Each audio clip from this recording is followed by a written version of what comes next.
Excellent. Donc, bienvenue à ce webinaire sur les outils Microsoft, ce qu'on appelle le Health Cloud, donc la plateforme là, qui est pour le réseau de la santé. Donc, on a des séries de webinaires là, que l'on fait.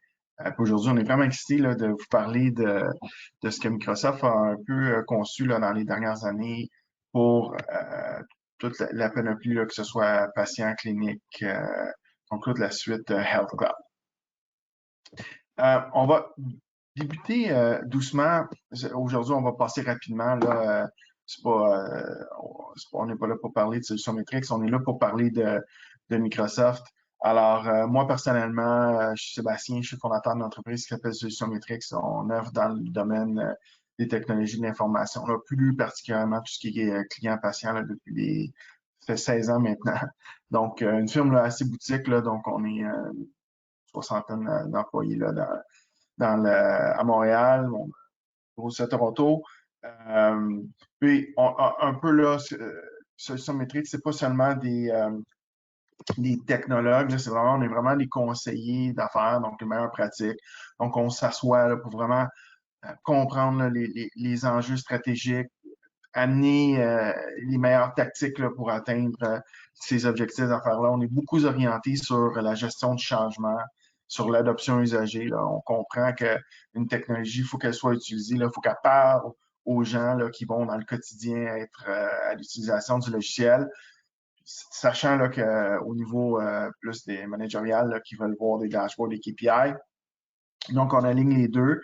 Puis, on aime beaucoup aussi créer une appropriation du logiciel là, par nos clients, qui sont capables d'être autonomes là, pour personnaliser leurs propres outils. On va le voir, Microsoft rentre parfaitement là-dedans. Comme je disais, là, nous, c'est une quinzaine d'années, on a travaillé avec le MSSS, puis des clients un peu partout là, dans le domaine de la santé, des centres hospitaliers aussi, universitaires. Donc, on va rentrer dans le vif du sujet maintenant. Présentement, dans le domaine de la santé, surtout au Québec, il y a malheureusement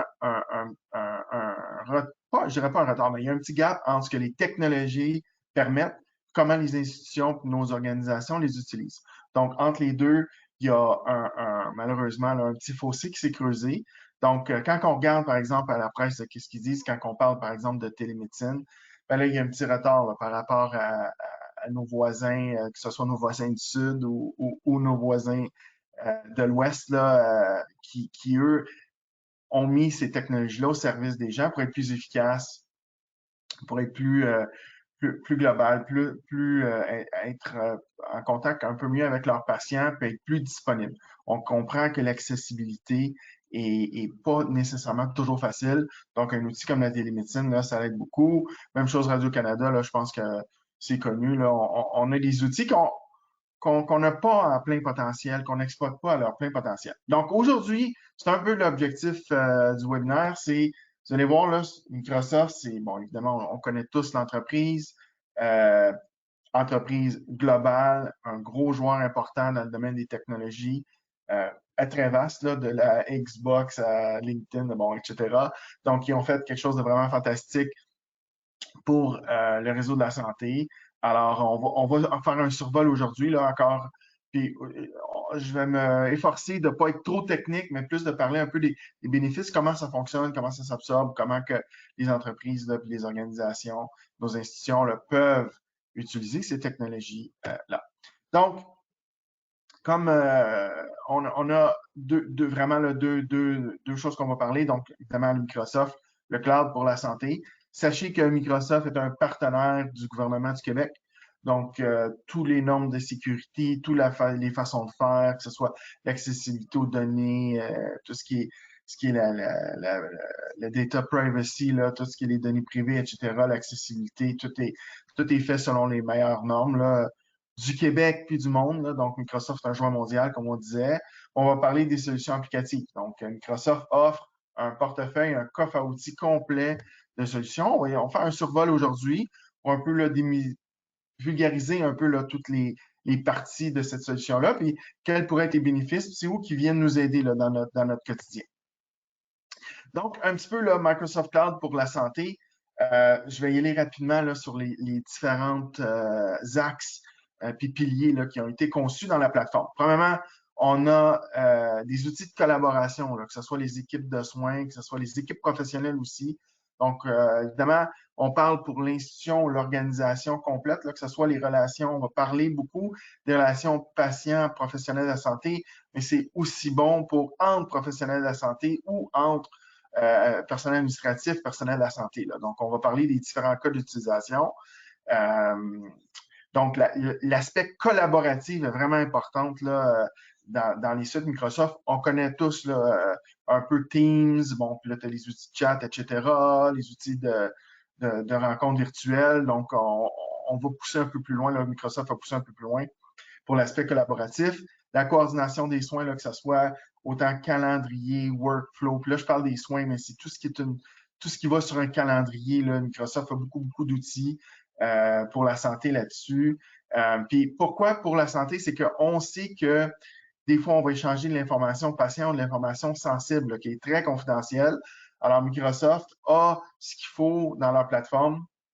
On ne fera pas un deep dive aujourd'hui de tous les aspects sécuritaires que le Microsoft Cloud a, mais dites-vous que c'est fait. Microsoft a mis en place tout ce qu'il fallait pour être capable d'échanger de l'information patient de façon confidentielle. Donc, même si ça va à ce niveau-là de détail dans notre collaboration, dans l'échange informatique, donc les normes sont respectées. On a de la surveillance patient, des outils là, de surveillance pour nous, l'interopérabilité des données. Donc, c'est important. On a beaucoup malheureusement, là, de systèmes qui sont en silo dans nos organisations, dans nos institutions, dans nos hôpitaux. Alors, on a besoin de les rassembler, on a besoin de les mettre à l'intérieur d'un même endroit, là, disons ça, là, sans être technique, pour être capable de les consulter, pour être capable de faire de l'analyse opérationnelle, pour être capable de faire des rapports, etc. Que ce soit d'éviter de la recopier d'un système à l'autre. Alors, bien important, Microsoft donne un paquet d'outils, incluant puis là, je vais essayer de vous simplifier ça. Là, on pourra, les gens plus techniques qui sont sur l'appel, là, ça nous fera plaisir d'aller dans plus en détail, là, mais disons, des connecteurs là, avec ces systèmes-là. Donc, vous voyez ça comme un connecteur universel que Microsoft donne pour être capable de mettre et d'arrimer les différents systèmes qu'on utilise dans le réseau. Donc, pour être capable d'avoir un point unique de chute pour toutes les données, pour en faire l'analyse, pour en faire des automatismes, pour éviter de recopier de l'information, pour être capable d'avoir des alertes, des tâches qui émanent automatiquement, etc. Évidemment, on parle d'analyse clinique. Santé virtuelle, on va couvrir ça aujourd'hui. Les informations sur les patients et puis les soins personnalisés. Ou juste vous dire en prémisse, on comprend que les données patients dans les organisations avec lesquelles on travaille, là, plus particulièrement au Québec, ont déjà un système là, de dossier patient électronique.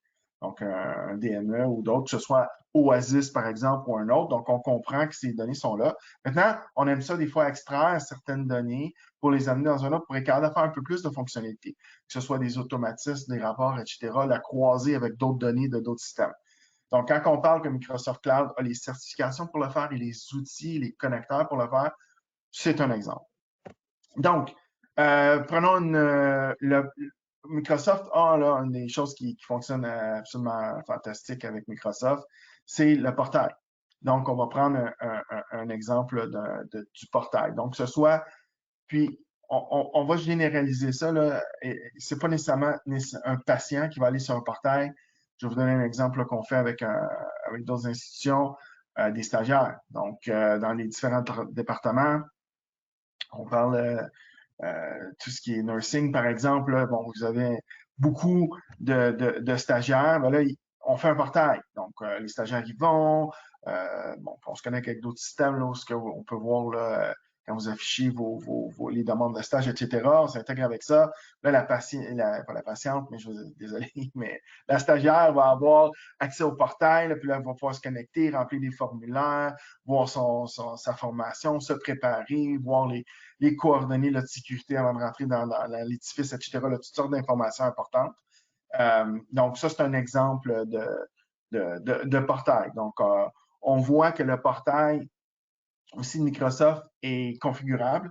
Donc, qu'on soit, par exemple, un gestionnaire. Donc, je reprends mon exemple de stage. Là, moi, je suis le gestionnaire. Ben là, je vois mes stagiaires, etc. combien j'en ai, bon, toutes sortes d'informations, que ce soit un stagiaire ou un patient. Mais là, ils vont voir l'information selon eux. Donc, c'est un portail là, qui se personnalise selon, après qu'on s'est connecté avec un nom d'usager mot de passe, là, on est capable de voir notre profil. Aussi, bon, désolé, on a un outil de chat, donc pour avoir des conversations avec même le portail. Puis on parle aussi de ce qu'on appelle le HealthBot, qui est un chatbot spécialisé dans la santé. Donc, si c'est avec un patient, il y a des choses, si c'est avec d'autres personnes aussi. Comme on sait, le Microsoft est partenaire dans OpenAI. OpenAI étant, peut-être que vous avez entendu parler là, de ChatGPT. Donc, on parle de ce genre de technologie-là. Là. Donc, je pense que malheureusement, on a peut-être eu des expériences moins plaisantes avec certains chatbots dans le passé. Évidemment, dans les 24 derniers mois, ça s'est beaucoup transformé, là, que ce soit l'intelligence artificielle, les capacités d'apprentissage des outils de bots ont absolument exponentiellement grandi. Évidemment, Microsoft en tête de file avec ChatGPT, un des meilleurs outils au monde en termes de conversation puis de procédé du langage naturel. Donc, un attribut là, assez important. Quand on parle de portail aussi, pas nécessairement, puis le chatbot, on peut l'utiliser avec d'autres outils que juste le portail. Okay? Donc, on donne un exemple ici où je pourrais supporter quelqu'un à travers un portail. Un portail peut avoir lieu pour un projet aussi. Donc, c'est une initiative qui va être sur 18 mois, par exemple, dans votre organisation. À ce moment-là, on est capable rapidement, parce que ce pas des outils où ce qu'on va le développer. Là. Ce qu'on parle aujourd'hui, Microsoft est arrivé avec des plateformes qui nous permettent de personnaliser, mais on ne crée pas. C'est-à-dire qu'on va prendre le portail, disons, vanille de base, puisqu'on va l'adapter. Ça va très rapidement. Normalement, après une formation, les gens ont plus ou moins besoin de solutions métriques là, pour être capable de le faire. Petite question technique, OK, peux-tu me coacher, peux-tu revérifier ce que j'ai fait? Mais ils sont autonomes là, pour être capables de faire des initiatives comme celle-là. Donc, que ce soit un projet, que ce soit, on parlait là, de stagiaires ou de patients, etc. On peut aussi avoir des rencontres virtuelles, donc que ce soit des rencontres d'équipe ou one-on-one, donc un outil de planification pour nos rendez-vous. On connaît tous l'outil Microsoft Teams pour faire nos rencontres virtuelles. Alors, il y a un Microsoft Teams qui est un peu plus avancé au niveau de la sécurité, qui permet aussi d'avoir la sécurité pour les informations de patients.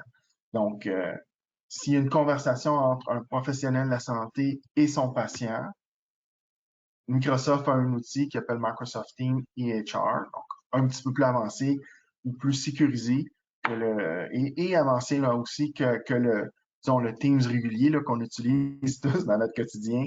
Alors, un bel outil. Ce qui est le fun aussi, c'est qu'il va transcrire les notes automatiquement là, de la conversation. Un affaire qui marche dans Teams, un affaire qui marche très bien dans Teams EHR. Donc, là, être capable de procéder ce qui s'est dit dans une rencontre, être capable là, de les amener de façon écrite dans un dossier électronique. Donc, on parlait tantôt de calendrier, donc un bel exemple qu'on voit ici à l'écran, être capable là, de planifier là, avec entre collègues, entre professionnels de la santé. Là, donc, outre dans Outlook, là, de voir des calendriers partagés, il y a une façon de rendre ça public à travers un portail pour que on parle, bon, ici on voit patient, mais que ce soit un stagiaire, un patient ou d'autres personnes qui y sont. À même le portail, la version Teams va être capable d'être déclenchée. Là, donc, tu pèses sur un bouton puis le Teams rouvre. C'est moins compliqué là, que d'avoir à envoyer une invitation Teams dans ton Outlook, etc. Là, c'est vraiment, on clique et puis ça va rouvrir. Un aspect important aussi qui n'est pas à négliger, c'est l'aspect mobile. Donc, Microsoft, grand joueur technologique, une des choses qui ont investi beaucoup, c'est l'application mobile. incapable de communiquer via le billet mobile. Donc, le portail qu'on a vu tantôt apparaît très bien sur un mobile. De même que tout ce qui est conversationnel aussi. Donc, peut être capable de basculer d'un à l'autre. Parce que ça, c'est un cas d'utilisation fréquent où ce que, par exemple, soit sur mon mobile ou soit sur un portail, je débute une conversation là, de type chat où ce qu'on s'envoie des textes. Donc, on peut-tu se parler? Donc, ben là, on va basculer automatiquement, là, que ce soit un téléphone ou un système téléphonique en arrière. Là. Donc, ils ont ces outils-là aussi là, pour être capable là, de basculer d'un mode à un autre. Quand on parle d'omnicanal, ça peut, par exemple, à rentrer par courriel, être capable d'ajouter ça à la conversation, partager, chatter, s'appeler. Donc, on parle là, vraiment d'une expérience omnicanale euh, intégrée. Donc, il y a aussi l'automatisation des textes. Donc, ça fait partie de la suite Microsoft. Donc, il y a des connecteurs. Ou ce que si on veut envoyer un petit texto, par exemple, bon, je pense qu'on a tous peut-être vécu ça, là. Avant un rendez-vous, on a un texto qui confirme notre rendez-vous. Bon, ça en est un exemple, là, où ce qu'ils nous disent peut-être le 1 pour confirmer, le 2 pour annuler. Alors, on est au début, là, il y a beaucoup de choses qui s'en viennent, incluant envoyer des vidéos, incluant envoyer des documents, prendre une photo, la renvoyer. Donc, tout ça fait partie du conversationnel qui va aller s'imbriquer dans le profil là, du client ou de la conversation qu'on a, impliquer des îles dans le portail, dans les autres médiums aussi. Là. Donc, un outil assez avancé pour être capable de faire du conversationnel, là, pour évidemment là, se rendre à se parler aussi, là, de basculer, comme je disais tantôt, là, d'une conversation de type chat à une conversation Teams, à un appel téléphonique typique, là, classique. Donc, vraiment, là, tous les différents modes, là, ils sont présents. Donc, quand on parle de collaboratif, ce sont des exemples d'outils qu'on a. Puis, par exemple, là, si on a une rencontre virtuelle ou un rendez-vous virtuel, on peut directement, là, après, avoir là, des notes, encore là, qui peuvent être traduites de la conversation. Donc, l'intelligence artificielle a fait la transcription du langage naturel en notes. Je vais vous dire, il y a des outils aussi pour prendre parce que, disons, quelqu'un se parle 10 minutes. C'est assez impressionnant, là, le nombre de mots qu'on peut dire en 10 minutes. J'essaie de ne pas parler trop vite, mais moi, je suis quelqu'un qui est d'habitude à un débit assez élevé. Alors, ça peut devenir assez impressionnant. On est capable de faire du sommaire aussi.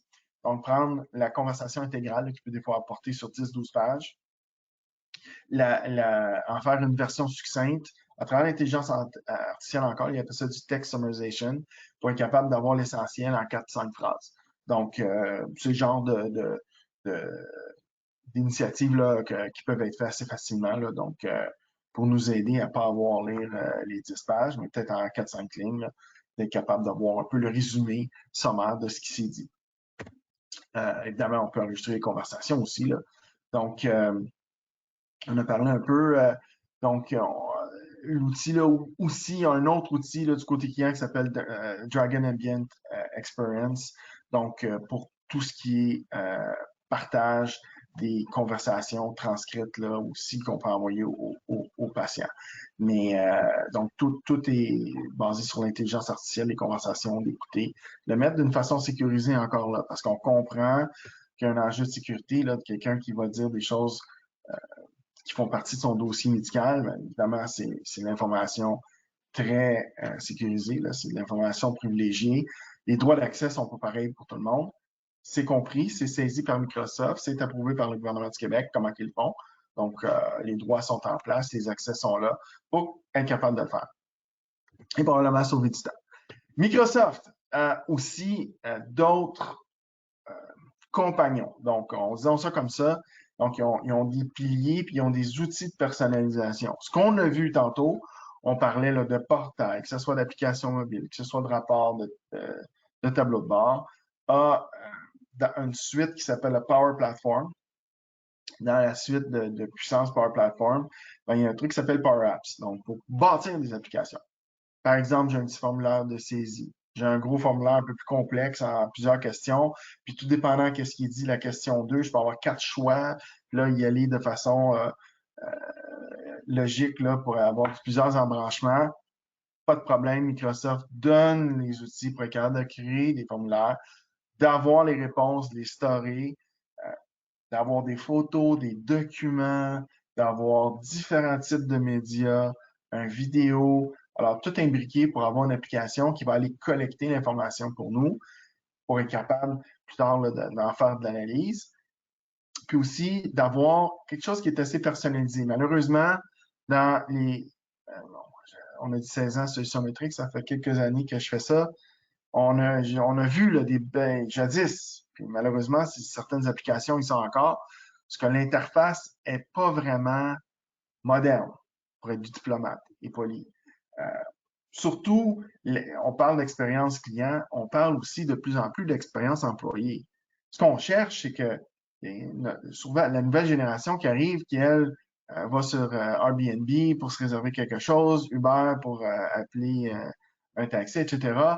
Alors, quand il arrive, puis que c'est une vieille application qui date des années 80, c'est moins le fun. Puis de plus en plus, on parle d'expérience employée en plus de l'expérience client, qui est très importante parce qu'il n'y a pas personne là, qui sent qu'il y a beaucoup de valeur à recopier l'information d'un système à un autre. Les gens ont tous la passion et la vocation de le faire parce qu'ils ont le souci de la mission de leur employeur à cœur, mais si, mon Dieu, on peut les aider avec des vraies applications qui sont modernes, ben nous, je pense que c'est à recommander. Puis c'est dans cet esprit-là que ces compagnons-là existent.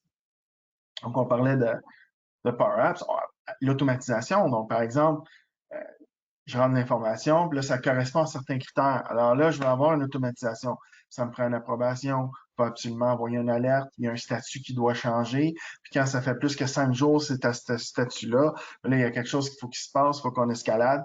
Donc, tout ce qui est automatisation, Microsoft, un paquet d'outils, ça fait Power Automate, qui est capable de soutenir là, les différents besoins d'affaires pour pas qu'on aille à la main. Malheureusement, des fois, il y a un peu trop d'Excel qui traîne ou ce qu'il faut aller revoir l'Excel, classe, tri, pivot, etc. Puis il faut que je le rouvre à chaque jour. C'est ça que je mets à jour, mais c'est pas sûr. Mais si j'oublie, c'est pas là. Puis j'ai mon historique par rapport à il y a 30 jours, je sais pas trop. Là, faut que je compare. C'est ça qu'on veut essayer d'enlever, là. D'amener d'automatisation pour être capable que l'outil le fasse pour nous. Là. On ne travaille pas pour l'outil travaille pour nous. Donc, dernier mais non le moindre, c'est implanté dans plusieurs de nos institutions et organisations, c'est Power BI. Donc, la capacité de faire des rapports, d'avoir de l'analytique, d'avoir des tendances. Donc, tu as un aspect vraiment analytique au niveau de toutes les données existantes. Puis, tu as de plus en plus là, du prédictif. Donc, tu es capable de prédire. Ça fait partie de la suite. Là. Donc, on parlait d'intelligence artificielle tantôt. On est capable de prédire de plus en plus qu'est-ce qui va se passer. Donc, on a les deux. On a des lunettes sur qu'est-ce qui s'est passé. On a tous les outils d'analytique, que ce soit mathématiques, statistiques, etc., là, pour être capable de bien analyser le passé, bien analyser le présent, puis bien prédire le futur. Au mieux de ce qu'on peut. Évidemment, on est assez, c'est pas tout le monde qui est arrivé là, mais disons qu'il y a des bons outils maintenant, plus simples, qui permettent de le faire. On n'a pas, jadis, il fallait avoir un poste qui s'appelait Data Scientist, ça prenait du monde avec 2, 3 cerveaux là, pour être capable de faire l'intelligence artificielle. Ces gens-là sont encore très, très prisés, puis ils fabriquent des outils. Maintenant, les utilisateurs de ces outils-là, ça a été beaucoup simplifié là, pour être capable euh, de bâtir son prédictif là, à même certains outils de prédiction. Donc, formulaire, interface, automatisation, analyse, prédiction, donc des piliers importants là, à l'intérieur de ce qu'on a vu depuis le début. Je ne vais pas parler trop de sécurité aujourd'hui, mais comme on a mentionné en début de rencontre, Microsoft a des certifications un peu partout dans le monde. Donc, Microsoft est partenaire avec à peu près tous les gouvernements là, de la planète. Le Health Cloud est utilisé dans plusieurs de ces gouvernements-là, que ce soit aux États-Unis, au Mexique, dans l'Ouest canadien, au Québec aussi, en partenariat avec le MSSS. Donc, sécurité complexe, que ce soit protéger les données, la sécurité sur qui a consulté les données. Ils ont les identités, bon, donc un paquet de niveaux de sécurité là, qui permettent de dormir tranquille en termes de, OK, est-ce que mon information va être protégée?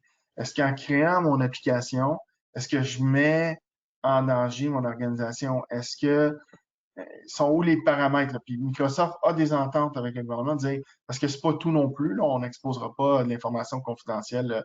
Et donc, mais ça, c'est bâti dans la plateforme là, pour être capable, pour s'assurer qu'aucun utilisateur ou organisation qui fait une application pourrait mettre à risque la sécurité des données ou des individus ou, à n'importe quel moment.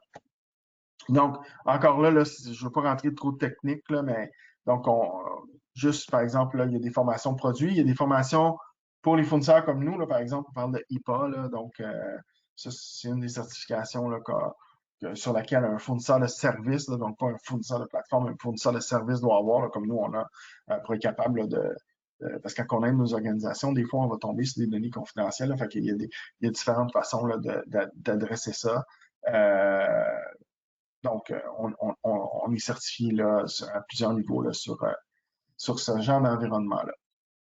Donc, parce que, puis pourquoi qu'on en parle un petit peu, c'est que ça peut être épeurant de dire, OK, là, je vais avoir accès, là, encore, on comprend, là, que ce soit Oasis ou d'autres, les données sont là, si on extrait ça, qu'est-ce qui va se passer?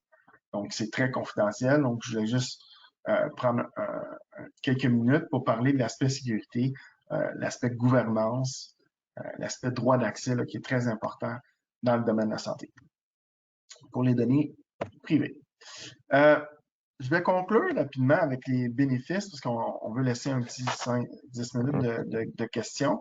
D'ailleurs, vous êtes bienvenus là, de les poser dans le chat. Je vais, dès que je termine, là, je ne vois pas le chat tout à fait, là, mais quand je vais avoir terminé, je vais les adresser sans problème. Mais peut-être un récapitulatif là, des bénéfices.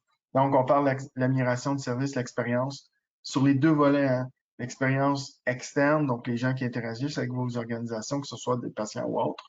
On parlait des stagiaires, etc. L'expérience interne.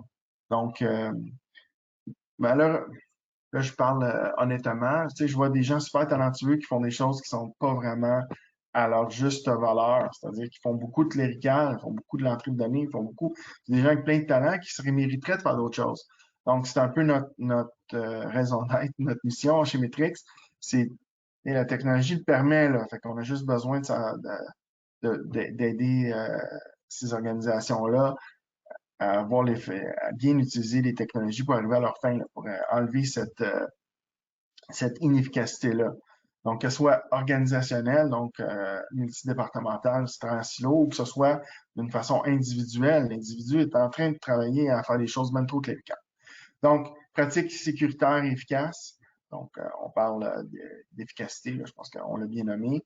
Faciliter la communication interne, la communication patient. Donc, les outils de collaboration, que ce soit évidemment là, portail, mobile, évidemment, il y a courriel. Donc, c'est des outils de collaboration omniprésents. Moins de silos pour une meilleure collaboration. Donc, on parlait là, des différents systèmes que l'on peut connecter là, avec les technologies Microsoft là, pour être capable d'avoir son information à une place pour pas avoir regardé dans 6-7 systèmes. Les données centralisées, sécurisées. Donc, à mesure qu'on ramène les données dans des points de chute pour être capable de les avoir et de les synchroniser. Puis des fois, on est quand même, des fois, là, pas tous les systèmes, mais souvent, on n'est pas trop loin de la vérité. Là. Ça peut être, c'est-à-dire qu'on est en quasi-temps réel. Certains systèmes, des fois, oui, ça peut être quelques heures, une journée derrière, mais on essaie de ne pas être des années.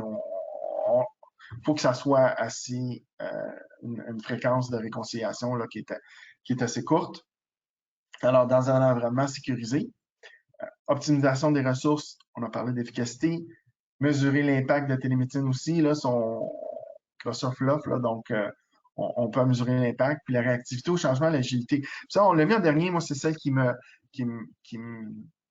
personnellement, me touche le plus, c'est-à-dire que bon, au-delà d'une firme de services professionnels comme nous, là, ce qu'on va aller, on va s'asseoir, on va comprendre, on va vous mettre en place les systèmes.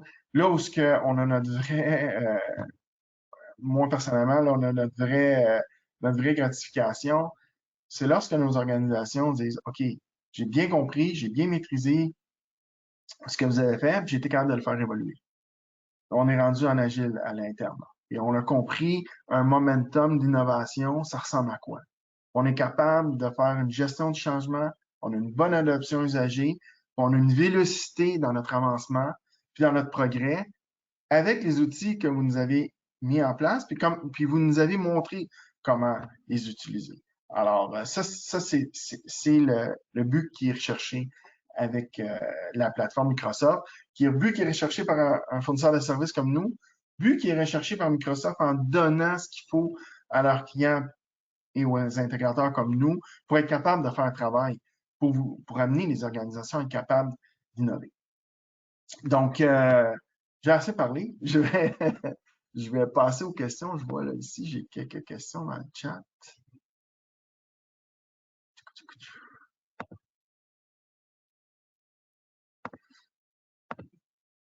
Ici.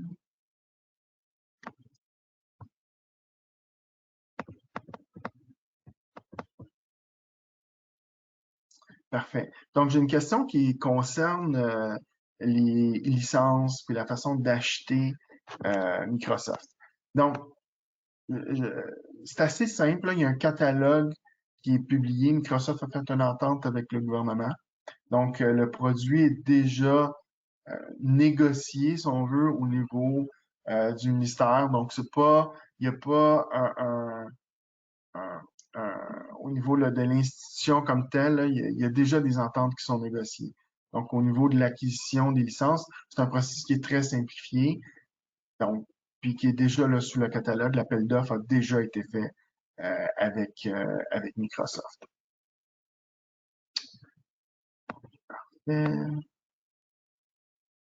J'ai une autre question ici qui parle des limites de géographiques. Alors, oui, effectivement, désolé, je disais la question. Donc, il n'y a pas de limite géographique. Donc, par exemple, en télémédecine, euh, c'est arrivé chez certains de nos clients, là, où ce que le professionnel de la santé était, je dirais pas qu'il était sur une plage parce que ça ne me tente pas de le dire, mais disons qu'il était à l'extérieur du pays, il était capable de faire son travail, de faire ses appels, de faire ses consultations. Devons-nous une autre question, si on veut installer ou se joindre à une conversation Teams à partir du portail, est-ce qu'il faut installer Teams? Non. Alors, on n'a pas besoin d'installer la version là, desktop là, ou la version d'installer quelque chose.